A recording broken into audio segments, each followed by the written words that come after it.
Hey guys, welcome back to the podcast. I'm Lewis Hatchett. Before we get started, please do me a favor and take those fingers for a walk and hit the subscribe button on whatever channel, whatever outlet you are listening to this podcast on. It really does make me happy to see you guys subscribing so that you can get first notification of any new episodes that are coming out, but also it's the easiest and cheapest way to support this podcast and what I'm doing.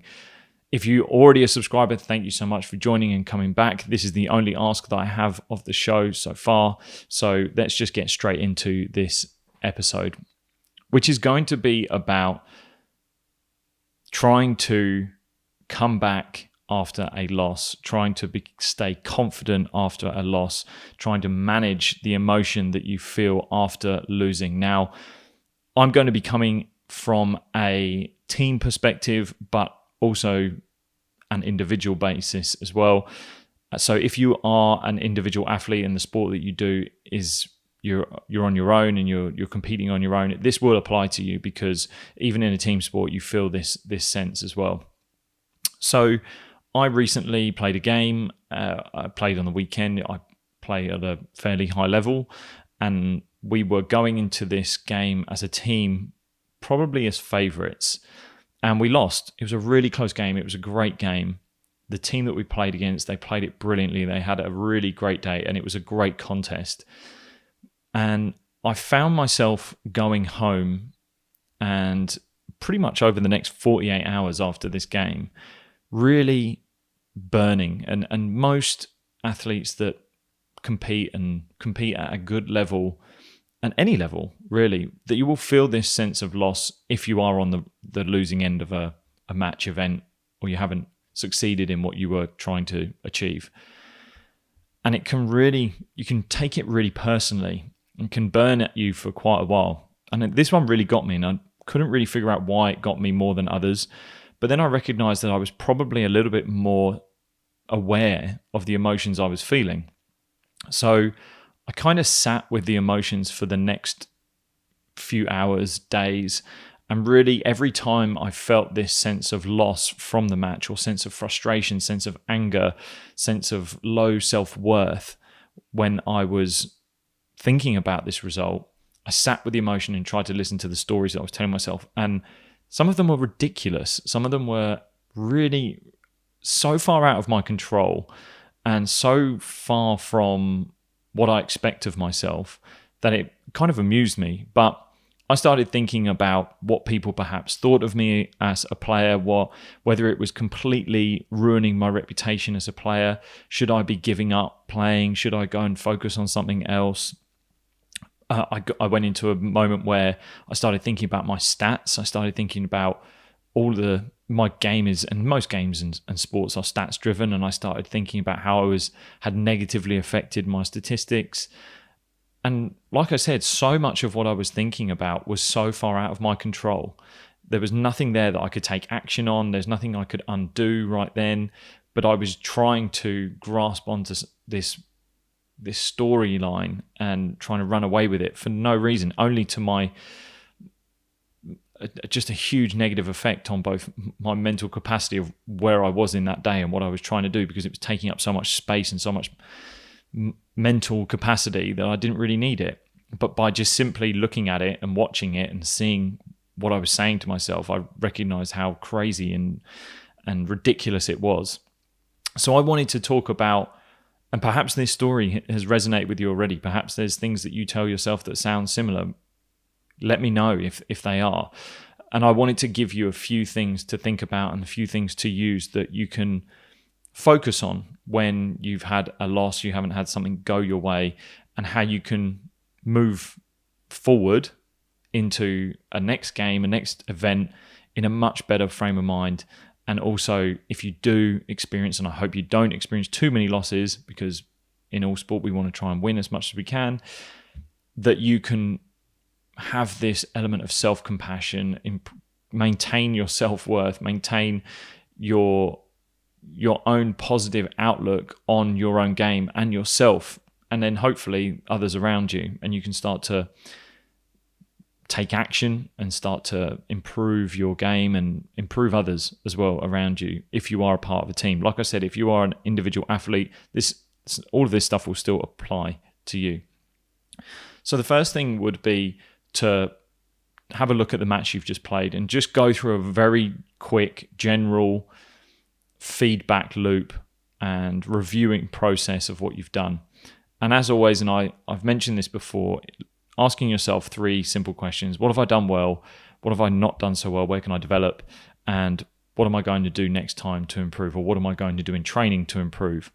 So the first one, what have I done well? Now, this can be anything. It's a really broad spectrum of things. It can be from your attitude going into the game, your drive. It can be down to a skill set that you've produced and done well. It can be down to your fitness, your preparation, your hydration, anything that you did well leading up to or in that event that you can start to tick off and go, yep, I nailed that. I got that right. I'm going to continue doing that. Because it's so easy to move on to the next one and have a flood of things that you perhaps want to change and do well. And here I would make sure you limit this to a maximum of 2 or 3. Just 2 or 3 things, hopefully maybe one thing that you just perhaps wanted to develop and that was glaringly obvious. And again, recognize the emotion that you feel when you are even thinking about the things that you want to get better at. Are they things that are in your control? Are they things that you expect of yourself? Is it something that you're perhaps hoping to have at a high level, but you are at a different part of the journey to where that level is going to be? An example is, are you trying to think of being like international standard athlete, and you're just an amateur on a weekend?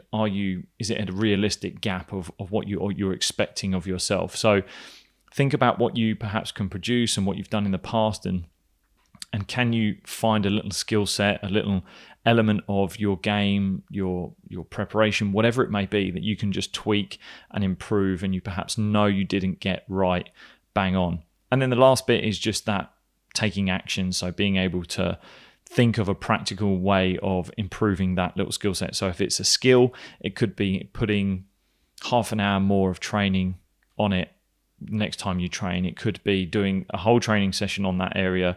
It could be changing your nutrition, changing your training style to make sure that you're ticking off that area that you want to improve. At the same time, you're maintaining the things that you've done well that have got you where you're at.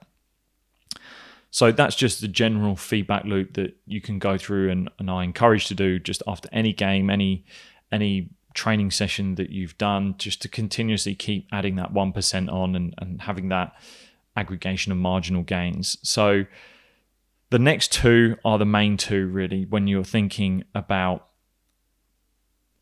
where am I at after a loss. And this is a part of reflection that takes a look at what you expected of yourself. So take a look at the expectations you had of yourself. Did you expect to perform at a high level to what you did? Did you expect to perform at a high level to perhaps what you trained at? And that then leads on to the next bit and the last bit, which is what can you control? And if you can ask the question to yourself, can I control it? And if the answer is yes, then take action. If the answer is no, then you need to accept it. So if it is an expectation that you need to be at a higher level skill-wise, can you control that? Well, yes, you can in a way. How are you going to put action to it? I'm going to put more effort into training. And the things that you can control are the effort that you put in and what you expect of yourself when you're doing that. And that allows you to stay in your own bubble of what you can control. It takes away worrying about what others are doing. It takes away the outcome, so the actual result that you're looking for, and it allows you to just solely focus on what you can control, the action that you can take to get better. And you can put that into a game. You can put that into your event, your actual game day and the competition day. Because I thought back to the match that I was playing and I thought, did I control everything I control? And there were tactics that I could perhaps have changed, and I will look at, that's the element that I will try to improve next time. But the things that I was able to control, which were how I prepared, and I prepared. I ate well the night before. I slept well the night before. Maybe actually I could have improved my sleep, and maybe I could have improved my hydration. So, okay, I'll change that, and I will action that because I can control that. But also, I was able to control my effort in the game. And I felt I gave everything in that game. I really gave everything I had on the day. And once I've accepted that, and the fact that I don't need to have an expectation to be any higher than what I was on the day, and I didn't really expect myself to, maybe I did expect myself to perform at a higher standard, but does that match the training that I've been doing? No, it doesn't. So therefore I need to accept where I'm at and focus on the things that I did well, which were the effort that I put in, the way I prepared myself, the good parts of the match that I put in. And that leaves me in a better frame of mind.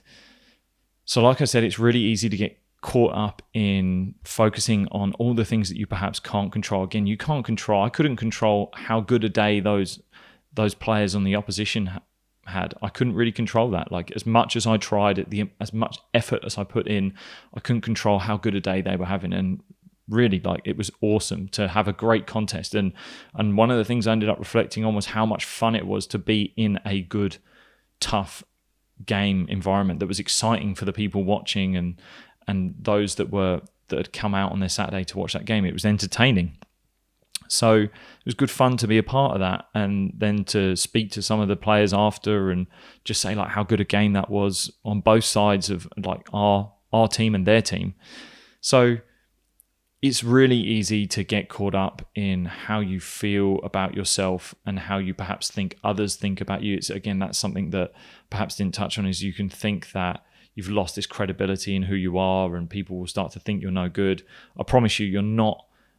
One performance doesn't paint a picture of who you are. It's what you do next. It's what you consistently do, and over time, your reputation in your sport is a culmination of all the different acts that you have. So, if there's anything, taking a loss, taking it well, and coming back the next time, having improved, and perhaps managing your emotions, managing your expectations, managing the things you can control, will allow you to be seen in a different light over time. So I hope this episode has given you some sort of nugget that you can take and use, perhaps even share with someone who you know doesn't take losing too well or struggles with losing. And again, I see a lot of young people struggling with the amount of pressure they're putting on themselves, the expectations that they're putting on themselves in order to perform well, and it's just not sustainable. So just having that more compassionate approach and a little bit more of a strategic approach to how you go about your matches, winning or losing, so that you can leave in a much more positive mindset, feeling this self-worth and about yourself for a little bit longer, I guess, or getting out of this low self-worth a little bit quicker, because it's okay to feel these emotions. It's okay to feel them, but dwelling in them is not going to help you or those around you. So thank you again for joining the podcast. Thank you again for listening.